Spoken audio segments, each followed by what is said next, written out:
Hello, everyone, and welcome to another edition of Forever and a Day, Season 2 After Show. I am your host, Matthew Preston, joined again by my second co-host, Yeah, the second co-host. That seems about right. I think second co-host, definitely. Candice, good to see you.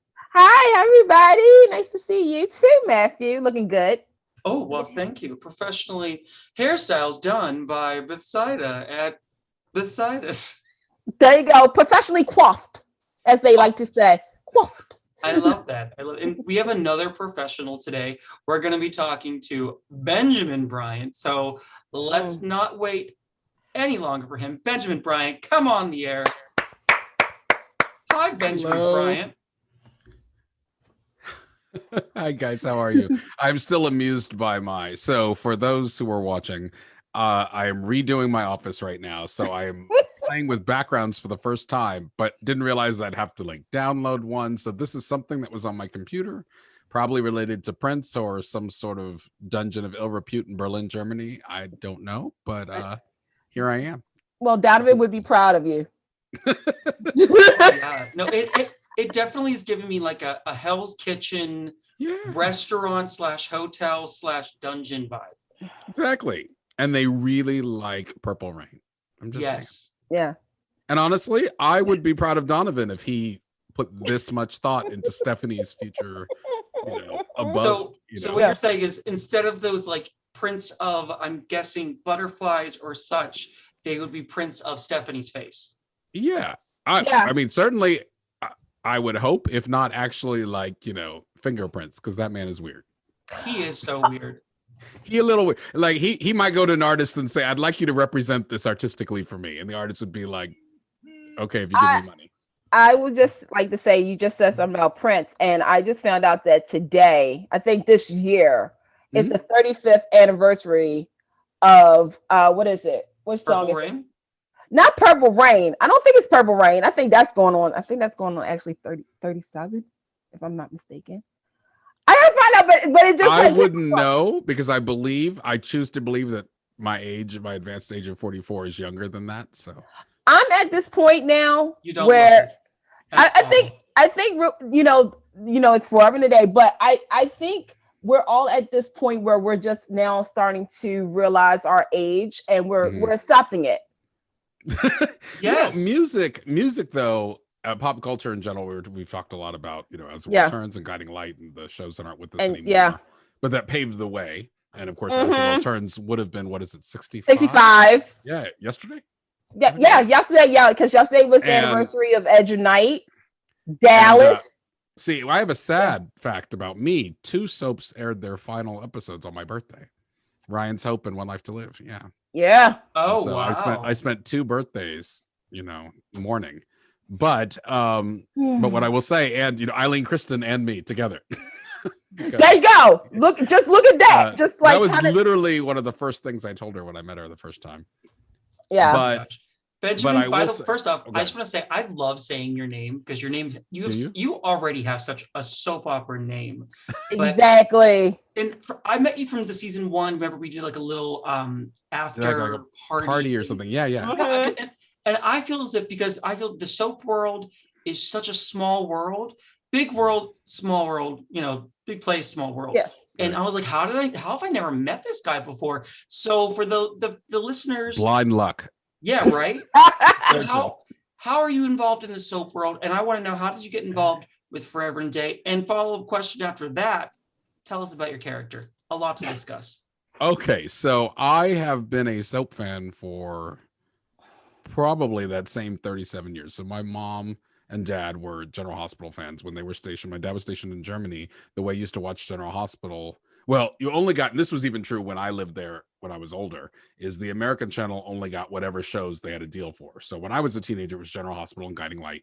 But back in the day, in the 70s, they used to get videotapes sent to the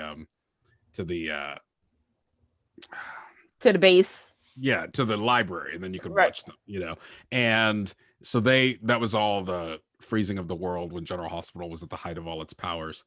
And my mom, she really, though, I think we really locked in when we moved somewhere. I can't remember what age I was, but we moved somewhere where the only channel we got was NBC.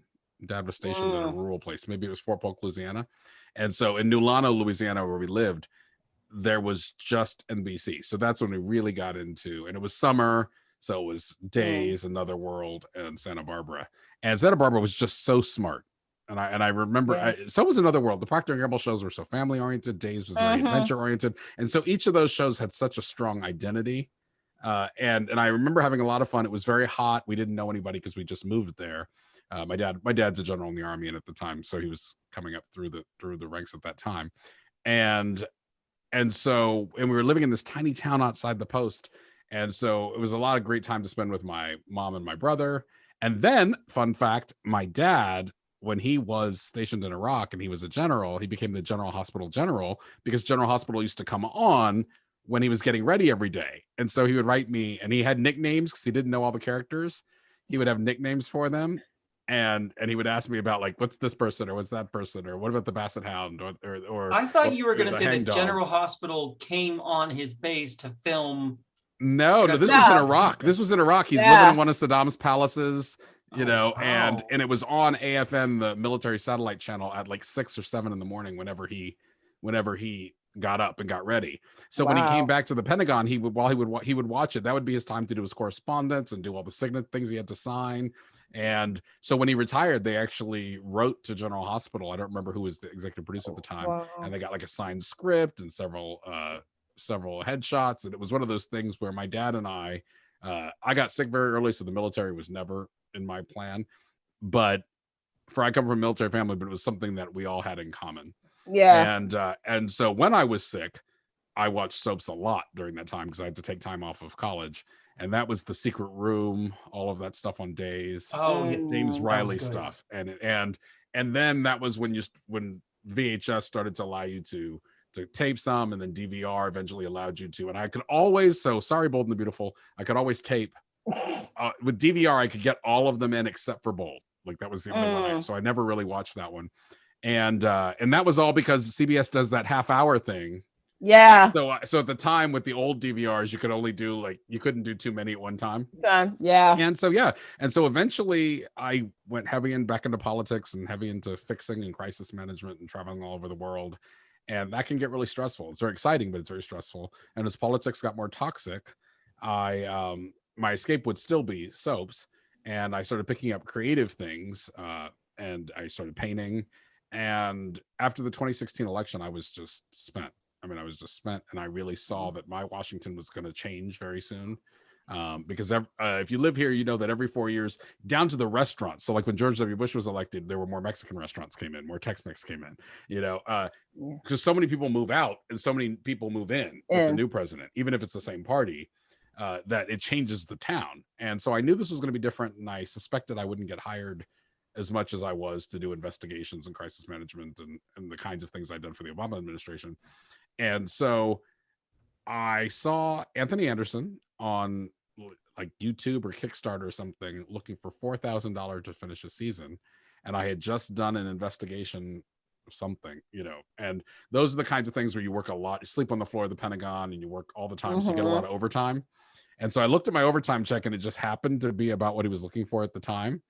And that started a great experience for me. I worked with him. I was able to help him do what he wanted to do. I stayed for much longer than just those few seasons. Eventually became the co-executive producer of that show. My circumstances changed, and it wasn't the best fit for me. But I tell you what, I am super, super, super excited about what that show is going to do next. I'm super, super excited about what we were able to do together. But I mean, Anthony's such a visionary that when my circumstances changed and I eventually found myself back with the ice cream tubs and in bed in my pajamas watching soaps again, just like the old days. Yep. I realized that when the pandemic was over and when I was able to return, because a lot of that government work went away, so I had to figure out what I was going to do next. I said I want to do more creative things. So I wrote Candice, and I resumed voice work again because I'd been a DJ before I had got into PR. Your voice, by the way. Yeah. Thank you. Oh my gosh, like silky butter. Well, it's funny because when I was in radio, people used to write and be like, "But what's your real name?" So it all circles back to what you said at the beginning. What's your real name? Because that's your radio name, obviously. Good radio name, but what's your real name? And I'm like, thank my parents. They like alliteration. Listen, if Forever and a Day ever needs like a fill-in for the narrator, I don't think people will trust. Gregory's a little unreliable. And so to answer your final question, and I apologize, there have been so many stops along the way in 44 years that my bio's a little long. But we love it. We love it. It's so good. But that's how I got there. And then through the Emmys and the Indie Series Awards, and this is good and bad. I didn't know that it was frowned upon to just walk up and introduce yourself. Now I never fanned out because in DC that's frowned upon.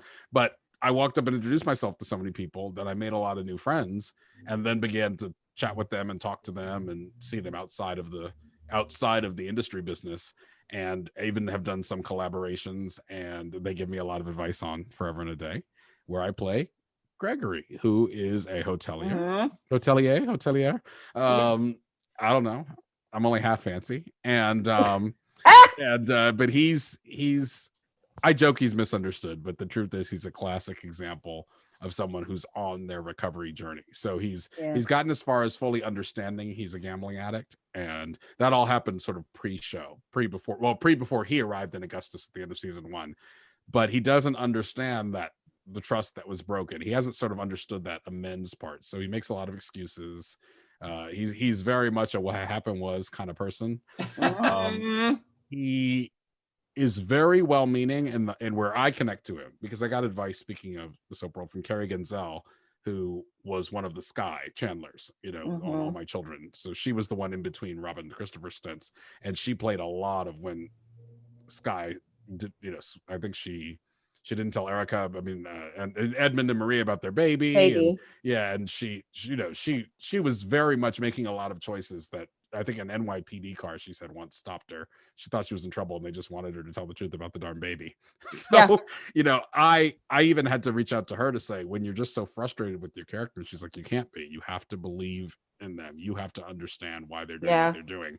And it made all the difference, because I realized that Gregory is so focused on how far he's come, because he knows how low he was.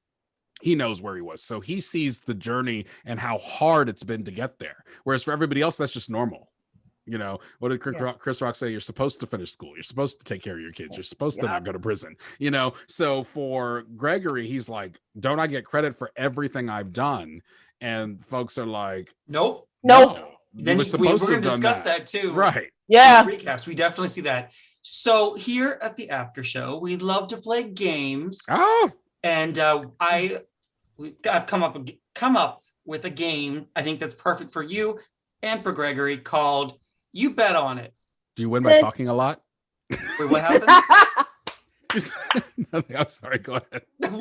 I'm kind of famous for being verbose, so I said, do you win by talking a lot? Listen, why not? But that's not how you play this game. All right. This is how you play the game. So I'm going to ask you what you think Candice would say. So I'm going to give you, like, for example, some questions of, would Candice pick this character or this character? And you're going to say, I bet she will pick whichever character. And it's Candice, not Danielle, right? That is not Danielle. No. Okay. This is Candice, the writer. Okay. That's a good question. All right. Definitely a good question. So are you ready to play You Bet on It? I am. Okay, great. So first question for Candice and for Benjamin. Who do you think Candice thinks is the better schemer, Sky or Dominique? Dominique. First of all, I think Candice would pick Dominique. You bet on it. And I bet that Candice would pick Dominique because she has more experience and she's a lot less sloppy. Candice, who's the better schemer? I would actually pick Sky, to be honest. If I had a if I had like I guess I can do sound effects. Okay, so that's okay. That was just, but that's no, I get it. Okay, another one. We have another one. Who is the more loyal Marshall? Gregory or Isaac? Well, Isaac done dropped my ass. And I begged him tearfully not to leave. And he wouldn't even listen to my explanation. So, and then he tried to beat my ass when I showed up off camera. So I'm going to say Gregory, because Gregory actually keeps trying. Candice, so he's saying he bets on Gregory. Who do you think is the more loyal Marshall? Gregory. Okay, ding, ding, ding. 1 point for Benjamin. And Gregory, literally 1 point for Gregory. 1 point. 1 point. Oh my gosh. By the way, Candice, for this next one, I'm gonna, sometimes I do my Wendy Williams, and it's definitely going to come out this time. So who do we think is the better doctor? Is it Avery or Neville J. Lee's character, whose name I'm totally escaping? Dr. Callum Becker. Yes, Dr. Callum, like literally came to my head. So who is the better doctor? Is it Avery or is it Callum? This is the second question where if I believe in Gregory, can only answer one way. Because Dominique would kill me if I had said it, not her. And I am madly, madly, madly mad as my character in love with Avery. And I have mad respect for Veronica Dang, who does all that dialogue and everything that she had to do in the beginning. So based on the tricky ass dialogue alone, and the fact that she is my true love on screen, on air, Veronica Dang's Dr. Avery Randolph. Candice, he's saying he bets that it is. She cured Avery. cancer like in one episode during a season break. This is true. So, Candice, who's the better doctor? Both. Y'all know I do. No. I mean, what is that joke? What do you call the person who graduates last in medical school? Doctor. A dentist? So therefore, not right. Okay. Better late than pregnant. Okay. So, I mean, that's Candice, tough. what are you choosing? That's tough because they're both good doctors.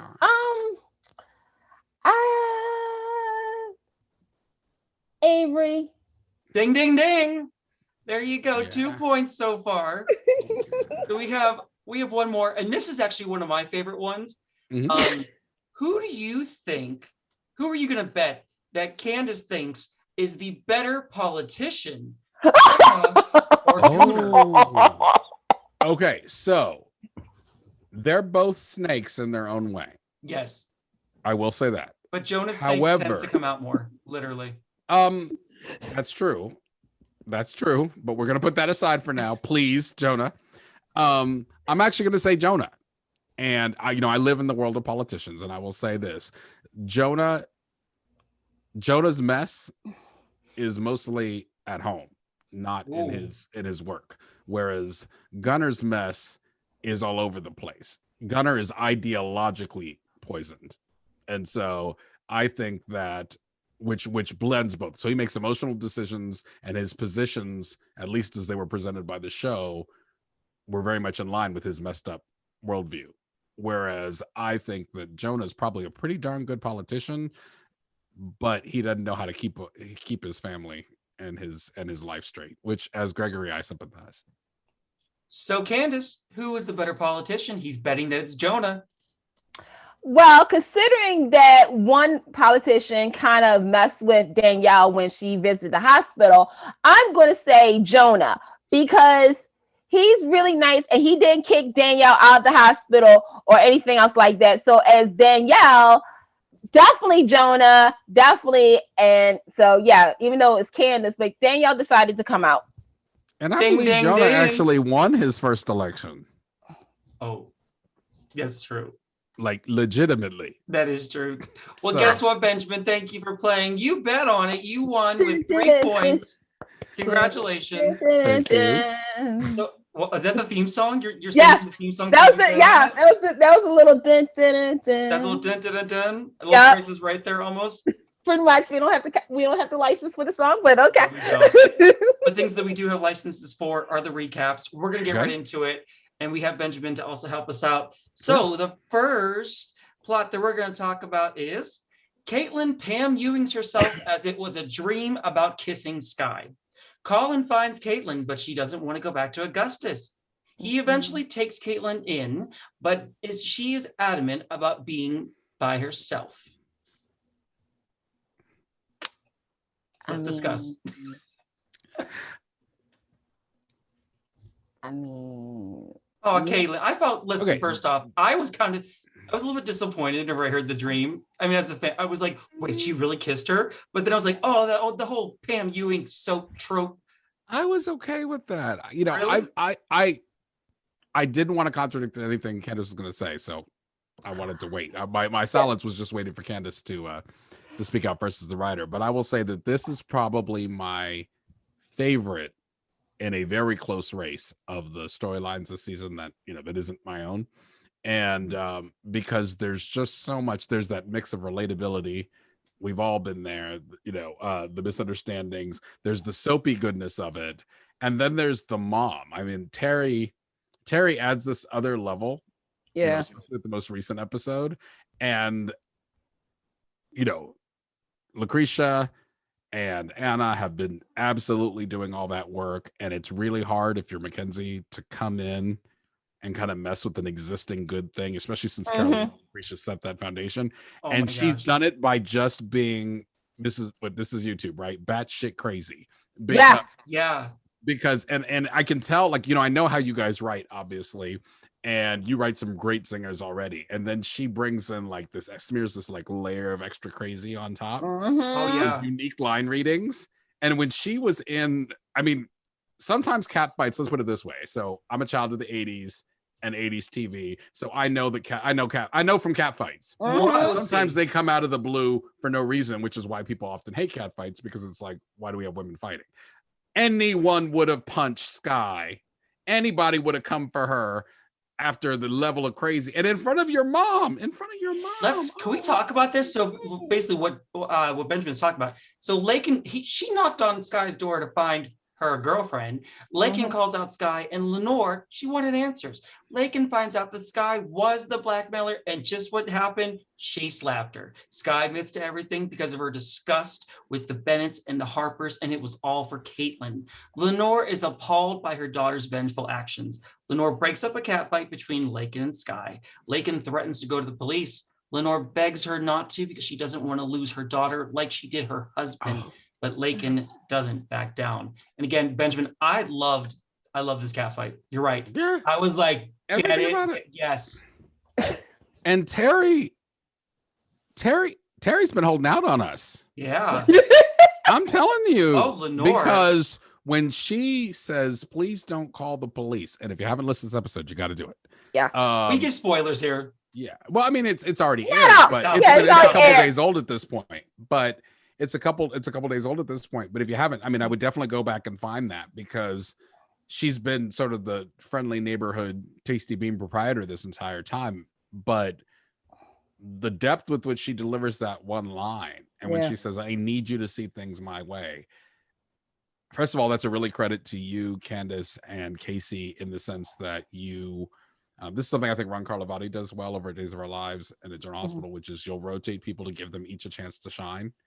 And if people wait long enough, they will get their moment, even if they've been a tiny character this whole time. And Lenore spent a lot of time listening and championing and cheerleading other people.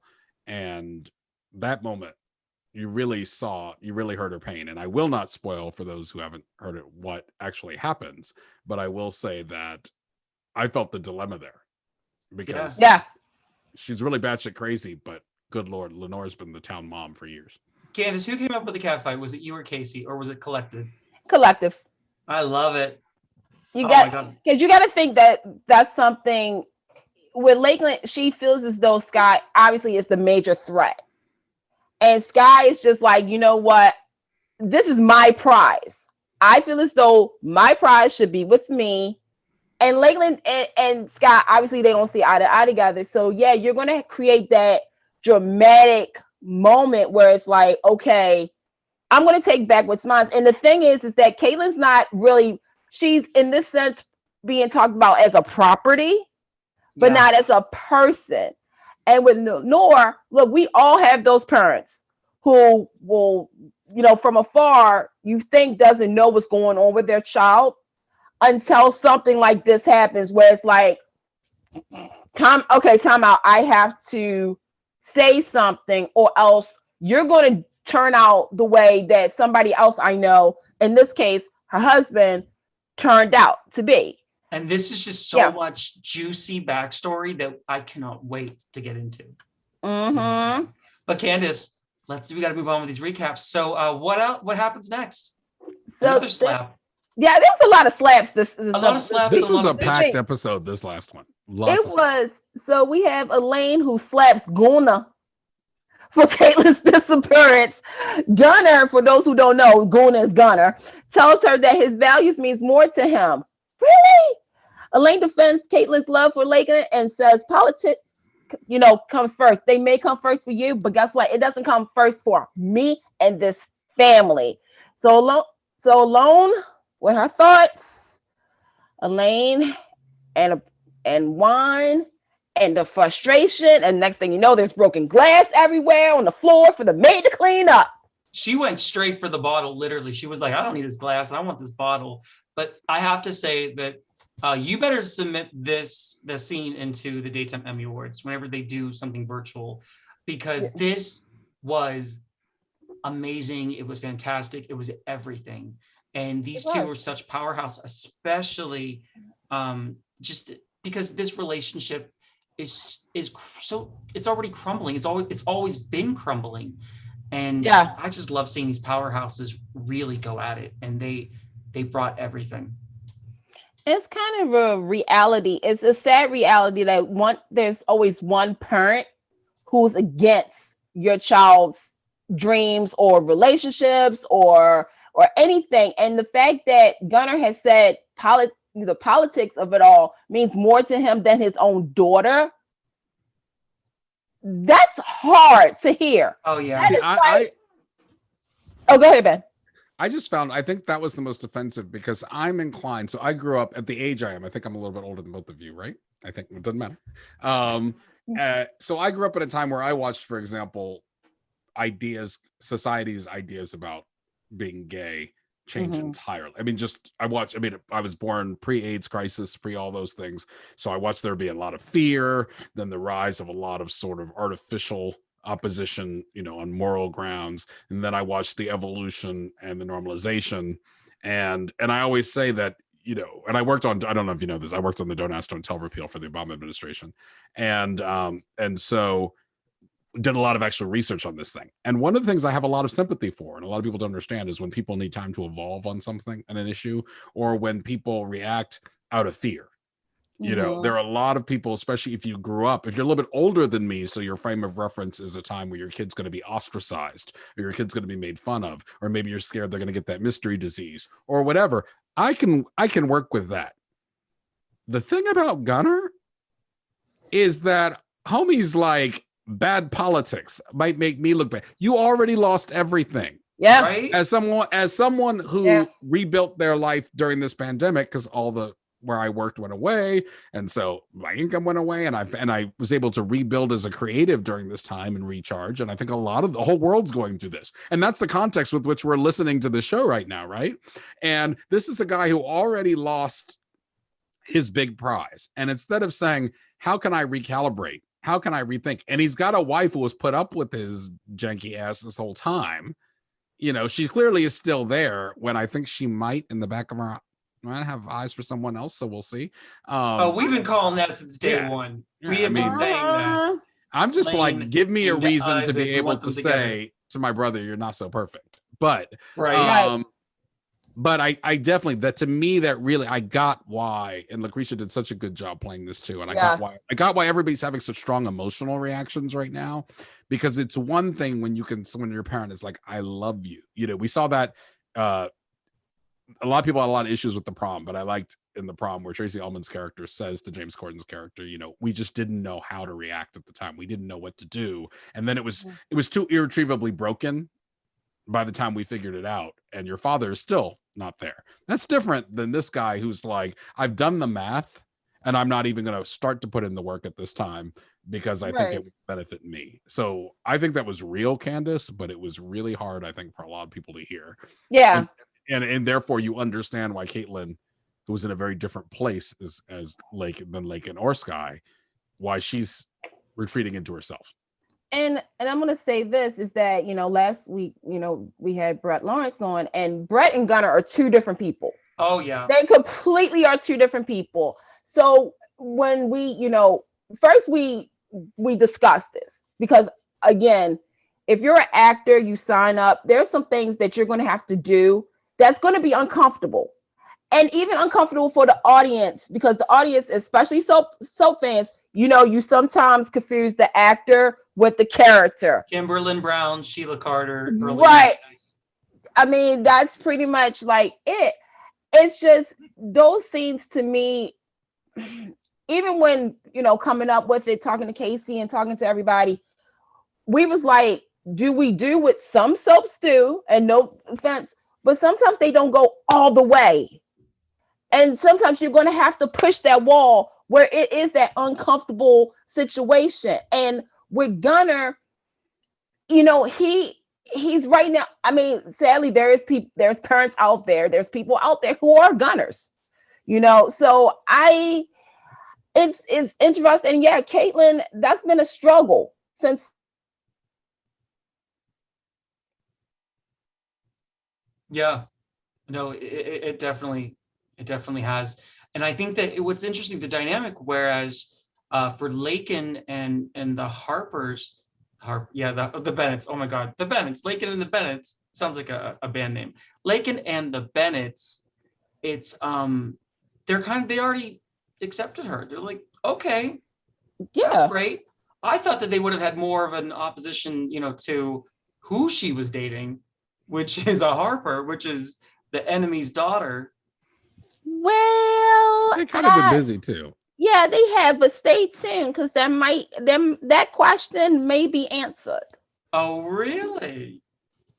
Now I know the writers. That is true. We're getting a little teeny tiny bit of spoiler. Benjamin, you can tell us. Candice and Casey tell us nothing. We get nothing.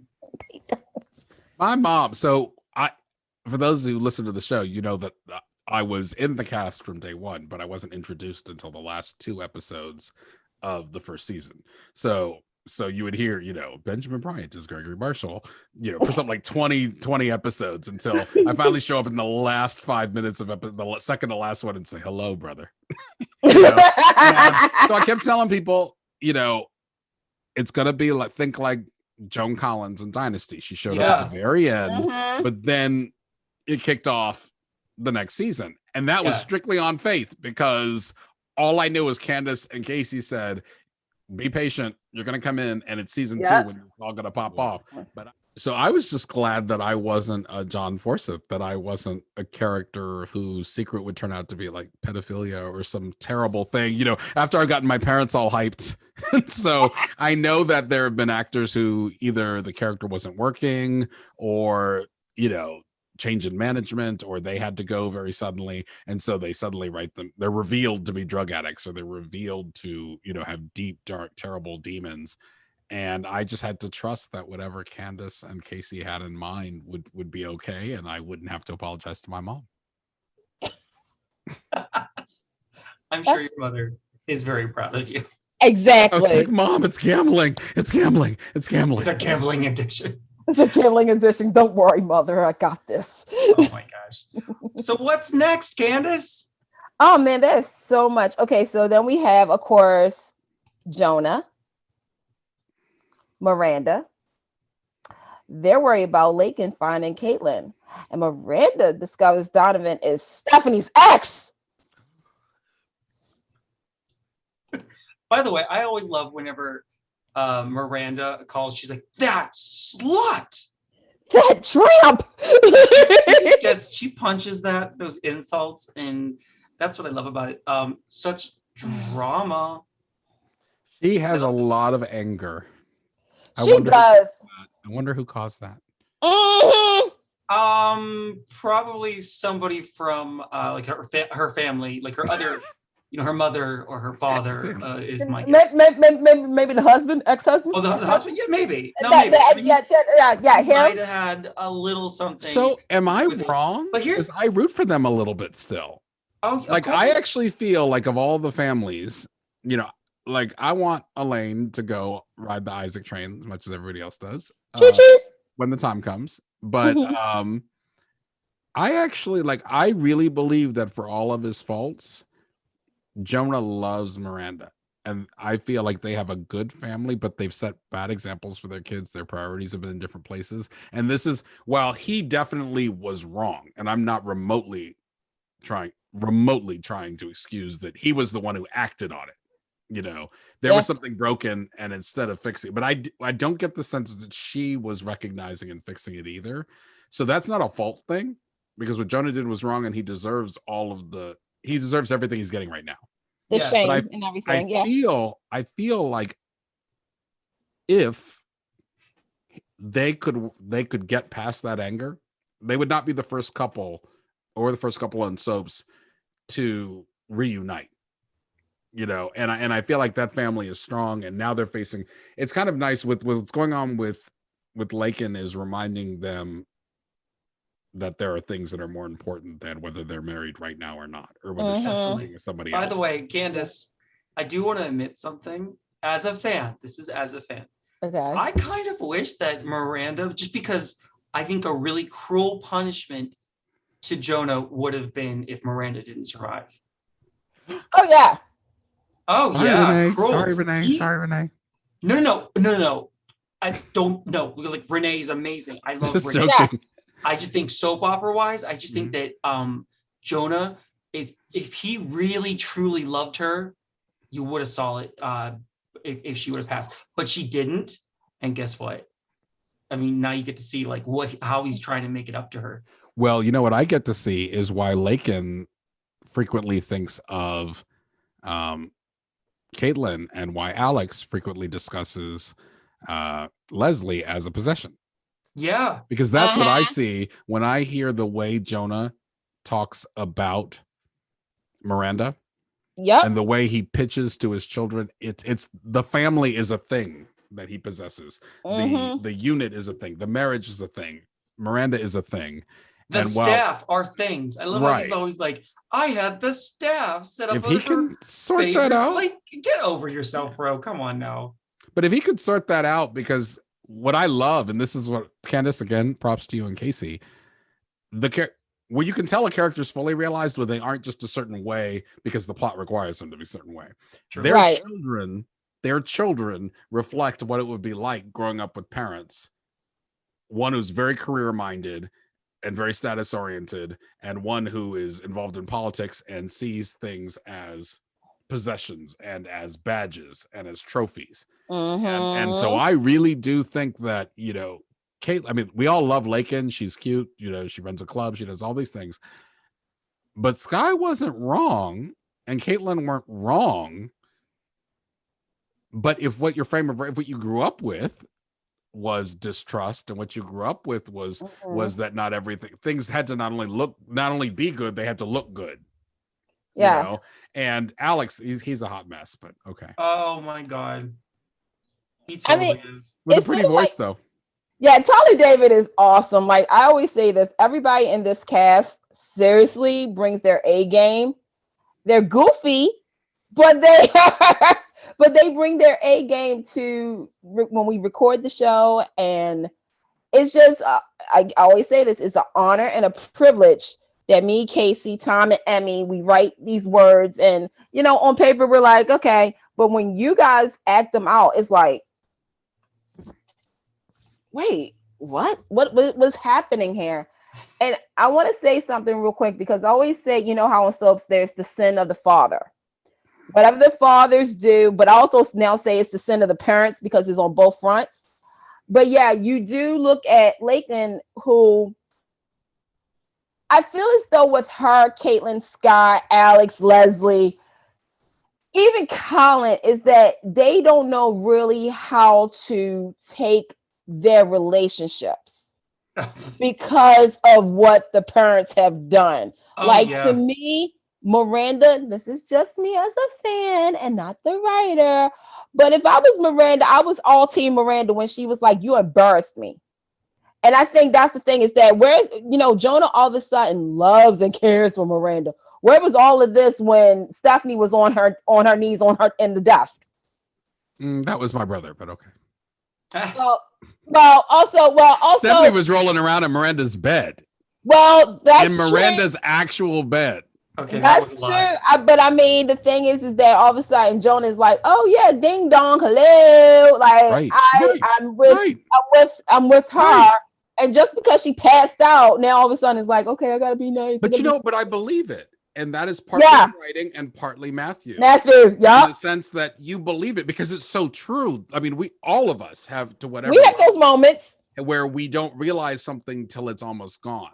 Because, and that's the problem. See, so I grew up in a very high profile military family, and my grandfathers are both generals as well. And there was a lot of scrutiny for minority generals, of course. And so you had to always cross your T's. You had to speak perfectly. Like, I don't tell bathroom humor or anything like that, because at the time, anything could be used sort of against you when you're in this fishbowl. So I get where Jonah is, because my parents worked very hard to protect me. My mom used to get a schedule, and it would tell her like where she needed to be, and she didn't get paid one dime. You know, like what meetings she had to attend and where she needed to go and what she had to do. She was called in to do an audit once.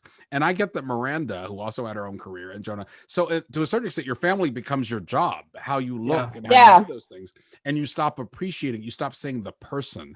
And I think when she started having the trouble, she started seeing the person. But I would love at some point, it would be great if we were on every day, because I think the one thing that I would love to know is, where did things foundationally go wrong for them? Because I believe that they truly loved each other and they truly saw each other at one point. And I don't think that Miranda, once again, nobody brings on their own victimhood. So I'm not saying that. What I'm saying is, though, I believe that the eye went on the prize and off the ball. And for her, that may have been her new office and her new firm, and trying to make sure, maybe carving out an identity other than being a political spouse. Yeah. Which therefore, by definition, requires you to be your own person apart from your husband. Yep. Have your own identity. So where does that distance, and then how does someone who is inherently needs the love of the public and the votes of the public and a perfect family, when they see someone carving out space, do they feel threatened by that? Well, have a damn conversation. But if you don't, you might end up with Stephanie Markham in your own wife's bed. But also, okay, I'm looking at you. Miranda. The little Matthew Preston here. Miranda better not confront Donovan, because he's a little cuckoo. Right. And Andrew ain't a prize either. Oh, but you know where else I heard, Jonah, just to close that one off, is when your son, Mr. Alex, my nephew-in-law, Leslie does all the work to settle down that fight with Colin. She does everything. And honestly, Alex, who's in the wrong here, should be dodged a bullet. And then he says, "Oh, tell Emma I missed her." Tell Emma hello, I missed her. Well, again, like father, like son. I heard Jonah there. There. And I think that consistency, that you cannot stop yourself. Yeah. And I think if this family could get some good therapy, they would all be better partners. You know what it is? They need to go to trash.com and have an exclusive sit-down interview with Danielle and get it all out. No, I love whenever Jonah is threatened, because his claws come out just very like the wall of threats. I mean, I love that. That's one of my favorite traits about him. Yes. So up next, what are we going to talk about next? That we have Melanie and Stephen share a moment until Colin surprises his aunt. Stephen hides and watches their son. Melanie isn't happy with Donovan's lack of communication. Donovan finds out that Stephen was with her and he does not approve. Melanie decides to break up with him. Melanie, girl, I hope you got some protection, security. You know what's that? Because you don't know he's a Donovan. Look, first and foremost, Michael Carr. Amazing. Michael Carr, seriously, hands down, plays this role as if this was really him, and it's not really him, by the way. I just want to point that opposite of how he is, right? Right, he's so opposite, and it's crazy because now we have Donovan kind of, yes, he's still with the Stephanie brain, right? But we have Melanie and him. But now Melanie and Donovan are, they're breaking up. You don't know what that does to a man Like, and that's the scary part is that we know how he is with Stephanie. Like, Yeah. and not only that, we also have a third female, Miranda. Yeah. So No, it kind of reminds me of those old CBS early 90s promos where it's like, look out, Melanie. Right. There's Right. a storm ahead. Right. Not careful. Donovan is on the loose. Find out what happens. Like, first obligatory, Beth Eller's appreciation post. Oh, yeah. Then Melanie's kind of busy right now. I mean, she's got a lot going on, and you almost forget that because you're like, oh no, you in danger, girl. And then you have to remember, and I don't mean that in a fun way, but you have, that she's got early onset Alzheimer's, which can either progress very slowly or it can progress very quickly. Yeah. It's so unpredictable. There's the Connor mess. Waiting to explode. There's Steven, who I first thought was bad, but now I kind of like. But even if he was bad, he's probably not as bad as Donovan. So, and so okay. And then where does that fall on the babes busts and whatever place she used to work before? That's still one of my favorite Elizabeth Von Isser lines. The last thing we got was a postcard from Babes Bosoms and whatever it was. Booties. And so that's never far from my mind when Melanie's on. But honestly, there is so much going on there. And Beth carries all of that so well. And you have gifted her, of course, by casting, I think, such brilliant people in every aspect. But I don't know what to worry about. I don't know what to think about. I am just like, I hope one of these things resolves itself quickly before this woman, implodes on herself. When I was starting to do my recaps and I heard the beginning of the scene, whenever Colin enters, what was really great was I started to write, she starts to malfunction, but she wasn't.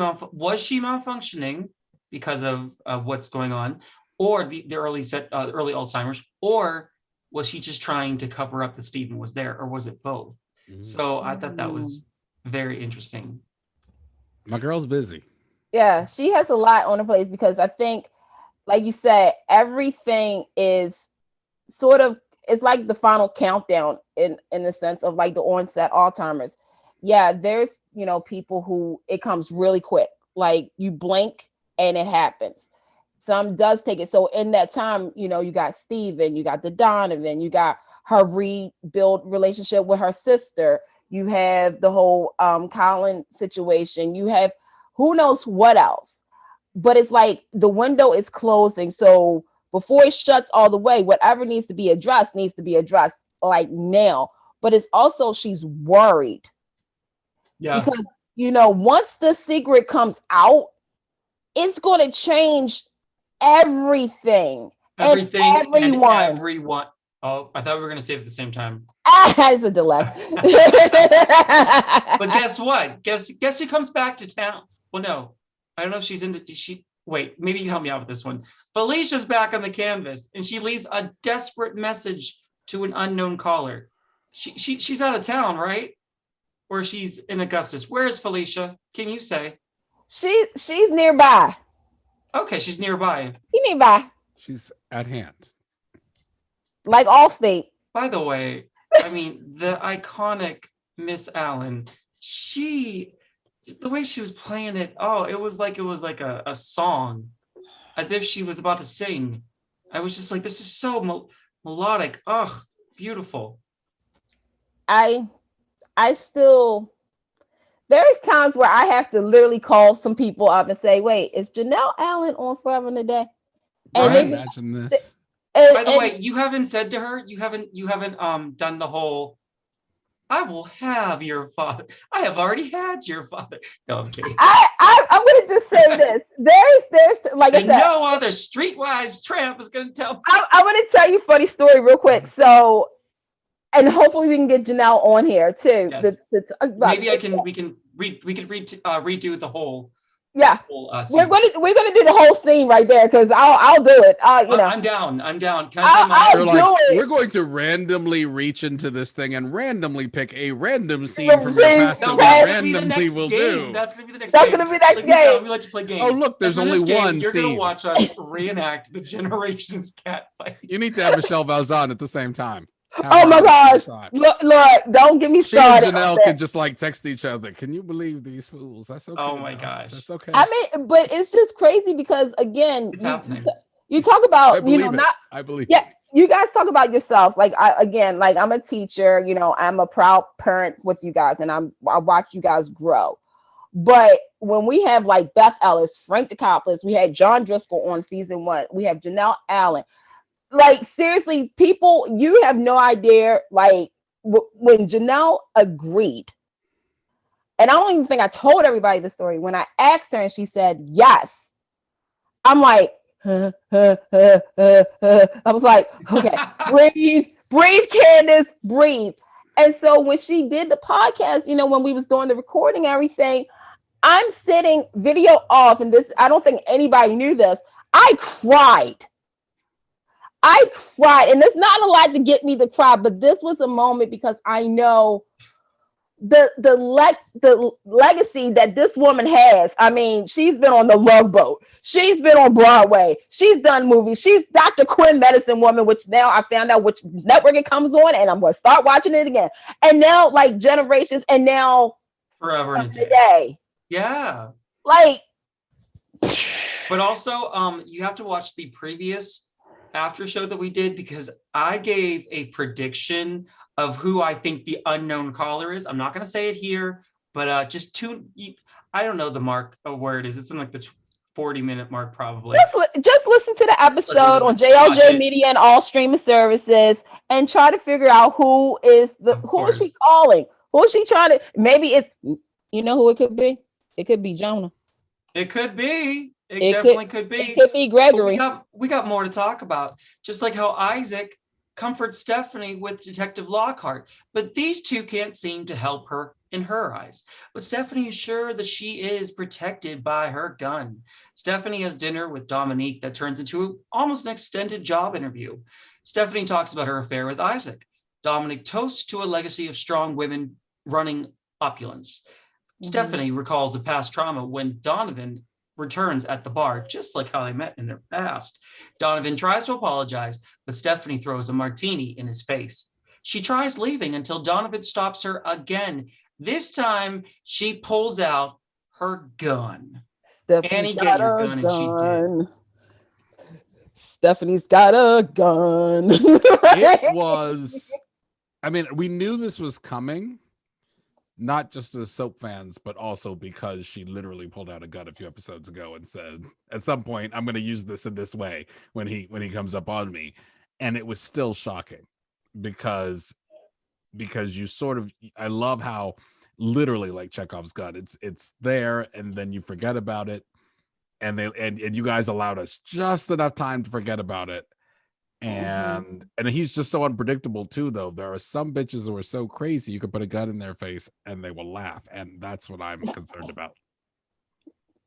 Some people don't have enough sense to be scared, run away. I mean, here's the thing, Stephanie, it goes back to something that I think I said, whether it was on social media or on here or somewhere, is that I know some people had messaged me and said, Stephanie is being too much right now. But here's the thing.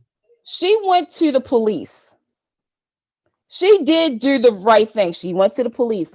And sadly, in most of these cases about abuse and whatnot, the cops don't always do their job. It always has to be more evidence. It has to be, and sadly, some of the evidence means the victim is dead. Yeah. And whatnot. And so Stephanie, to me, is like, she's frantic right now. She's like, I don't know what else to do. I've done the law thing. Yeah. But now I'm going to take law into my own hands. Literally. She's going to take law and order. Dun, dun. Right. And also, but Donovan was taunting her and basically, what are you going to do?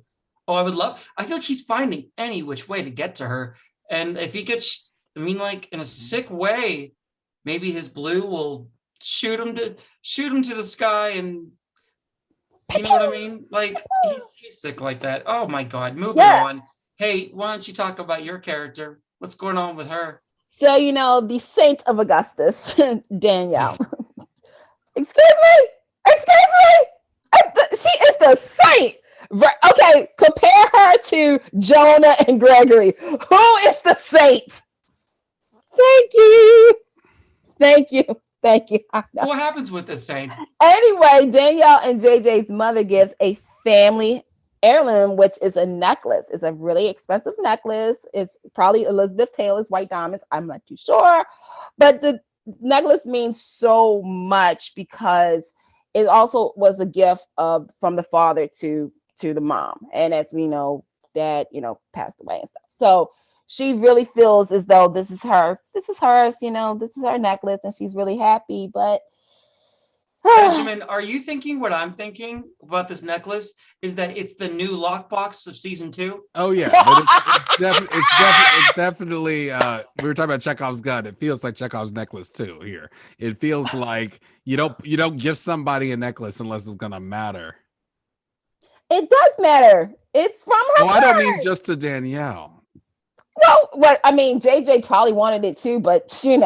I'm sorry, I'm gonna be JJ listening for that necklace. would want it. I'm gonna listen every time it rustles. Every time it rustles, I'm gonna is the necklace coming back? By the way, I'm already Is it waiting time? for Is it like time? every episode for Casey to be like, at Trash Magazine, Danielle holds on to her necklace and looks out the window. And it's My the next favorite episode. is Gregory drinks.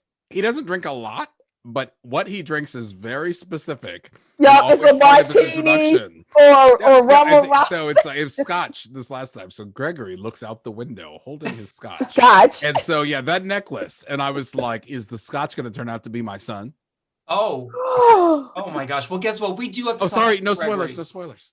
We have so much to talk about Gregory because Gregory is confronted by Leslie and Avery, who aren't happy with Dominique's What target. else is new? Avery wants to be with him, but she also wants to disengage.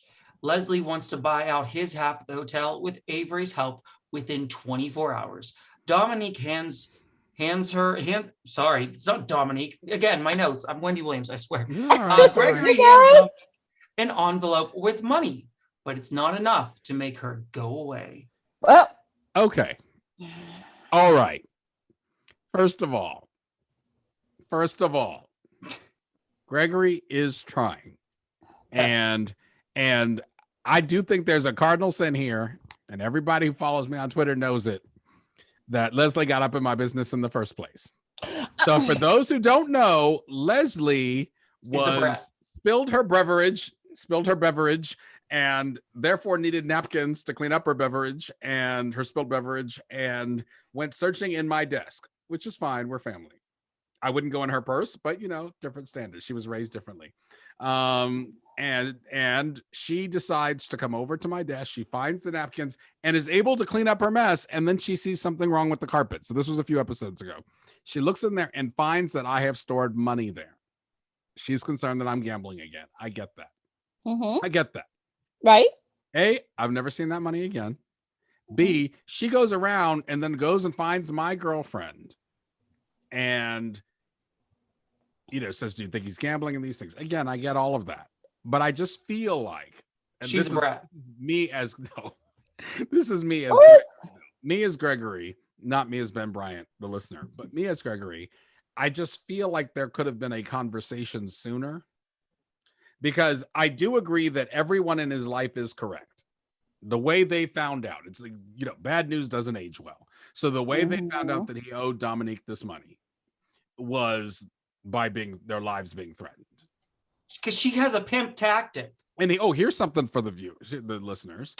And Candice, you'll just go if I'm wrong. But there was a cut scene. There was a scene that was cut, and where we find out why they all got letter openers. So there was a scene that we weren't able to fit into an earlier scene, but we did tape it, and maybe one day we'll reenact that if you ever get Laura and I on together, because it was. Oh, I love it. Weird, but I every time I try to get brave, as the listeners know, I can't pull it off. And so she turns around and holds a letter opener to my neck. And I told her to just go ahead and shove it through my throat, but then I couldn't keep up the bravado. And so she humiliates me again and walks out. Well, that leads into what the viewers all know, which is all of my relatives and all of the people in my circle received letter openers with red paint on it. So first of all, you just got some tea. You just got something from me here. Only those who listen to the after show can be like that scene where people be like, I didn't hear that scene. And you're like, well, you don't listen to the after show. So exactly. And all I'm going to say about this, I'm going to say about that. Dominique's a pimp and Leslie's a brat. Moving on. Hold on. This is important though. So don't mean to cut you off, but I'm just saying, like, it's important to understand where Gregory's coming from. Yeah, it's definitely wrong that he didn't tell them, but I think he genuinely believed that it was his own business, that it was his problem to clean up. Until she sends the stuff out to the other folks, it really doesn't affect anyone else. That's when she starts threatening everyone else. And at that point, it's it's too late to tell them. And I think if she had come to him and found the money and said, I'm concerned you're gambling again, instead of going to his girlfriend of only a couple months, and in soap world though, right? Well, couple months. Right. We was going to the kitchen. Don't get me wrong. I think that's where, and so I think it's all moved so fast for him. It really has, because and all leading into this episode, every episode somebody comes to him and says, you betrayed us. Tell us what really happened. Every time he tries to tell the truth, they're like, thanks for telling us the truth. We're going to cut you off entirely. You're trash. You're trash.com. Yeah. And he honestly should go to Danielle and tell his side of the story, because that's the only way anybody. I think so too. I agree. I think so too. And so what happened in this episode, as you know, is that Leslie, it wasn't enough for her and Avery to break my heart 2 episodes ago. They had to come in and stomp on it, light it on fire, chop it up into pieces and spit on it. And rightfully so. I think people forget that Leslie's young. And I think that Leslie is so scared. And the one thing we haven't explored is how much he hurt them. We don't know if he stole from them before. We don't know how much he hurt them before. But whatever it is, they are scarred, and they have transferred that to Avery, and Gregory is increasingly alone. What I need homie to do, though, is to take a hint and give these people some time, because I fear that he's going to keep doing what he has been doing, which is trying to make his case, and they are not trying to hear him right now. And Dominique Leslie's not all that sweet. She left Colin at the altar. I love this. I'm going to defend Leslie because she's my blood, but right. And then Leslie, isn't Leslie your daughter-in-law? Okay, I'm talking about Matthew Preston as the fan. Now, one thing that we should stop and say is that both Lauren, Veronica, and Kalia are just they're amazing. And they play these things. But Leslie and Colin are sort of archetypical soap characters, in the sense that you always have that heroine who's just a little too much of a busybody for their own good. You know, Lily on As the World Turns was like that. That's why she was the most kidnapped woman on soaps. You know, it's like she's always in things. And so, but it's hard so what Quinn has to do is the same thing as Colin, is to be rootable while also being like Brady Black from Days, always just this side of too slow to know what's going on. Yeah, stupidity. And so I give Kalia and so many props, a lot of props for being able to play the things that their characters require them to play, and still be you still desperately want these 2 people to get together. Sorry, I agree. Alex. But guess what? We got one last. We can't forget about this plot. Emma finds a note from Mama Lou that she left. Emma apologizes to baby Connor about Lou leaving. I too miss Lou. Colin makes Emma admit the truth with Alex, but all the truth wasn't fully discussed. No, I was screaming. I was like, just tell him, because I may have a little experience in this arena. If people find out afterwards, they're not trying to hear you. Yeah. But wait, there's more. Emma confides in Connor that the 2 of them are going to Mama Lou's farm. Colin finds both of them missing, gone. Bye, E-I-E-I-ho. And my favorite part is his straight Brady Black, like, he walks in. The nursery is empty. They have clearly left. He says, the nursery is empty. They have clearly left. Emma, Connor, where are you? Emma, Connor, where are you? And I'm like, that is straight Connor. And I'm like, bless you, Oh John. my gosh. Yeah, that's Quinn for you. Quinn put his own spin on that But too. he's great. I mean, and this, Yeah, he is amazing. I believe that he literally, because of his breathing tactics and how he was acting, he was just in distress. I was like, he really did just ran through the room looking for them, screaming for them. I can totally see him doing that too. Like, because you know she's gonna clean everything out and then take a baby who always stays quiet when you ask them to and hide like in a closet. But can I just say to something? Teach him a lesson. Can I say something? Emma, I'm a little disappointed in Emma. It's like, come on, girl. Like, you have done so much with your schemes and your means of living that you're just going to drop it. Like, you're going to drop everything and leave. Or is this a tactic? No, see, I think well, only your Candice knows for sure. But are you guys too young to get the reference? Oh God, help me. Sorry. Try it. Only your hairdresser knows for sure. Oh, I know that one. Okay. So only the writers know for sure. But my take was that this is actually a testament to her real feelings for Colin and her real desire to. Now, as someone who also plays someone who hasn't fully reformed, your intentions don't, and Jonah's similar. Your intentions don't always line up with your actions because you have to fix that foundational damage. Mm-hmm. But I literally, my character ran back to Augustus rather than deal with his issues, and ended up putting a bunch of other people in danger. You know, he wasn't thinking. And I think that when she at the moment of truth, she couldn't tell the truth. And now for her, I mean, we've all done this, whether it's when you were 5 and you did something wrong and you're just waiting for the countdown. Like now it's just a matter of time before mom finds out. Uh-huh. You know? Yeah, and just like whenever my mother was mad at me, whenever I accidentally recorded The Young and the Restless, I think it was about 1999, 2000, whenever it was just revealed that Matt Clark was back in town and had kidnapped Sharon, and it was a Friday cliffhanger. So she was a little bit mad at me, and I was like, well, I'm going to go to my friend's house so she won't find me. But I had to literally return, and I was in trouble. Because guess what? It could be a tactic, though. Sharon was fine. Oh, good. Oh, thank God. I'll bet she'll be on the show for a while. I've been on the show for 21 years later. Really? Yeah. I will say this: I don't believe it's a tactic, but if I can't get in the mind of Emma, but I can't get in the mind of Gregory. That is not to say that once she is there, she wouldn't see the advantage in using it as a tactic. I won't come home unless. So if there's an advantage for her, she's a survivor from way back, and that's what we schemers like to call we're survivors.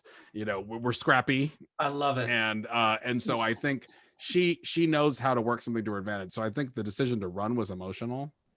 And I think it was definitely a cry for help in the sense she wants Colin to find her, because you don't clean everything out and do that in such a dramatic way unless you want somebody to come after you like that, you know. Otherwise, I would think. But Candice is shaking her head. But I think that I'm gonna say that even deep down, you know, this is the closest thing she's had to being truly loved. She lost her father, and she would want nothing more to be accepted, but she doesn't believe she's going to be. If the truth is out. And I'm not sure she will be, because the truth, she had her chance and she blew it. She blew that one. And like Danielle say about her, ho. So, you know, for Lucretia. That was from Lucretia Lyon, by the way. Well, and also I would say that I, as Danielle, have no sympathy for Emma. No, I don't think you should. Bye, girl. It's kind of like Gregory. At the end of the day, sometimes you're so caught up in your own pain that you don't realize. Like I said, you do small steps, you do baby steps and things that you've done. Like Jonah's like, you know, I'm taking care of Miranda now. I'm being a good husband, like any husband should be if their wife was recovering from cancer surgery. But for him, it shouldn't have took a cancer. Change. Exactly. It's such a dramatic change from what he was doing. He's like, isn't this enough? Don't we have a new start going? Gregory's like, come on now. You know, I said I was sorry. And Jonah Emma is delusional. Sorry doesn't cut it sometimes. And take it from Danielle, the Saint of Augustine, that sometimes that, you know, the best thing to do is just shh. Sometimes. Well, it didn't work for Gregory to stay quiet, did it? Right back. Keep quiet and let all the drama unfold, so that way you can actually listen to every single detail and then reveal it later. Girl, you profit from our misery. Literally. But sometimes you won't have to wait forever and a day to know what's going to happen next. Oh my gosh. Benjamin, thank you so much for coming on to the show. I love, first of all, I love your character. I love what you do with your character. I love your love of the show, of the story, of the soaps, of everything. You are amazing. But tell all the people out there, where can they find you and what's going on with you? Okay, so on Facebook, I am BZ Ben Bryant. So my company is BZ, so Bravo Zulu B and Z, the initials BZ Ben Bryant, and that's a professional page where they get a lot of updates there. On Twitter, I am trying to be less political than I was, but I am a creature of Washington, and it was a rough election, so I'm trying to get out of the habit right now. But if you want to follow me there, I'm BZ Ben Bryant. And you're going to see a lot of me because I have just produced a show for Lauren B. Martin, who plays Dominique. It's called Reality Sets In. And if you're an Amazon Prime subscriber, it's free. It's short and it's very irreverent, but I think you'd have a lot of fun with that. And I have a film coming out in 2 weeks. Well, 2 or 3 weeks, but it's going to start going to festivals. But I will keep you guys. It's a drama set in Las Vegas, and it's very, very, very dramatic. It's very dramatic. And so fitting for a chorus line meets Boogie Nights. Oh my gosh, I love it. Congratulations on all that. Yes. That sounds exciting. Candice, where can they find you? You guys can find me on Twitter because I talk about everything Forever and a Day and soaps and all that stuff. Especially this coming weekend, it's going to be about wrestling because I'm a wrestling fan. So you can follow me at Candy Poo on Twitter. Yes, well, it's fitting, right? Soap operas, wrestling. Okay. You can find me on Instagram at CandyMac82. Matthew, darling. What? Darling, where can they find you? Currently in my parents' bedroom. Furnished by. I don't know. You can find me at mprestonnyc on Twitter, at mprestonnyc on Instagram, or go to my website, matthewpreston.me, to learn more about me. But it's not about me, it's about y'all, and y'all have to go and tune in to Forever and a Day. Next week is crazy. Next week is crazy, but I have some news. What's the news? I have some news. So here's the thing. If you guys follow us also on Twitter and Instagram at FAAD Podcast on both, and follow us on Facebook, Forever and a Day Podcast, you may have heard the big news. The big news was that JLJ Media, which, by the way, like and subscribe in case you haven't. At JLJ Media. Over 30 shows. We at Forever and a Day was number one. One baby. So with that being said, again, as co-executive producer, co-head writer, co-star, along with Casey, Emmy, and Thomasina, and everybody, thank you guys for listening to the show. Season 1, season 2, the Christmas episode, and like you just heard, this week it's going to be Bold and Beautiful. You may think you're going to have a crazy week, but Forever and a Day is going to definitely have a crazy week, to the point where you're going to be like this. I think you're going to keep it at number 1 is what she's saying. You need to help us keep it at number 1. Keep it number 1. Listening to Forever and a Day. Plus, you're going to want to catch it in real time. Yes. Don't you agree? Yeah, catch it in real time. This is going to be a discussion starter. Yeah. Yeah. Yes. It's going to be crazy. I don't want to miss it. Do I feel like giving a spoiler? Let me think about that. You don't, because we don't have time. And Matthew hates it. Yes! Good answer. Oh, all right. Well, we will be back next week with another special guest, with more recaps, more fun games to play. Who knows what's going to happen? And I think we're doing a live show next week, so that's always fun. Yes. There'll probably be hiccups somewhere. But from all of us at JLJ Media, thank you so much for tuning in. Happy Easter. Happy Easter. Happy Easter. And don't forget about Forever and a Day. Bye. Bye-bye.